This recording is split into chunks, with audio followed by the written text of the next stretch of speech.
Animaux pour terminer. Les scientifiques et les défenseurs de l'environnement sud-africains ont déclaré avoir redonné naissance à une espèce de zèbre disparue, le kouaga. Au cours des 30 dernières années, un projet dédié utilisant les meilleures techniques de reproduction sélective a permis de ressusciter l'animal mythique dont l'espèce avait disparu en 1880. Le quagga, une sous-espèce de la famille des zèbres en partie rayée, avait été entièrement décimé par les chasseurs de l'époque coloniale à la fin du 19e siècle.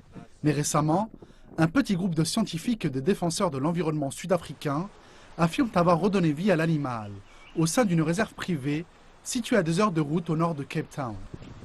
Nous avons tenté de reproduire le quagga qui a disparu à cause de la chasse abusive, il y a maintenant de très nombreuses années. Le dernier quagga primitif est mort en 1883 dans le zoo d'Amsterdam. Et les critiques se sont constamment demandé au fil des ans pourquoi personne ne voulait ressusciter cet animal mythique. Nous avons simplement tenté de réparer les dommages écologiques causés depuis plusieurs décennies déjà. Nous avons également tenté d'obtenir une petite représentation de cet animal charismatique qui vivait en Afrique du Sud depuis plusieurs siècles. Au cours des 30 dernières années, les membres du projet Quagga ont utilisé des techniques de reproduction sélective à partir de zèbres des plaines, afin de redonner vie à un animal qui, selon eux, est identique au quagga des plaines, présent en Afrique du Sud depuis des siècles. Nous sommes arrivés à ce résultat à partir de la technique de la reproduction sélective. Nous avons rassemblé les zèbres des plaines du pays avec le moins de rayures possible et nous les avons fait se reproduire en petits groupes distincts. Ainsi, nous avons réussi à extraire le gène de l'absence de rayures, pour aboutir au final à des animaux avec de moins en moins de rayures. Certains rappellent qu'il s'agit là d'une interférence allant à l'encontre de la nature et qu'il était peu probable d'arriver à reproduire un quagga à l'identique.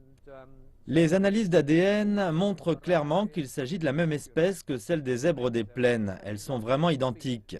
Il est possible, si vous préférez, de l'appeler variété ou sous-espèce des zèbres des plaines. Mais nous insistons sur le fait qu'il ne s'agit pas d'une espèce différente. Nous le rappellerons enfin que si l'espèce en question était très différente, tout le projet n'aurait pas à se justifier sur le plan scientifique. Alors que les critiques continuent de s'interroger sur les différents processus menés, les résultats sont là pour témoigner de la réussite des nombreuses tentatives. Le projet en est désormais à plus d'une centaine d'animaux reproduits, dont 6 faisant partie de la 5e génération depuis le lancement du projet Quagga.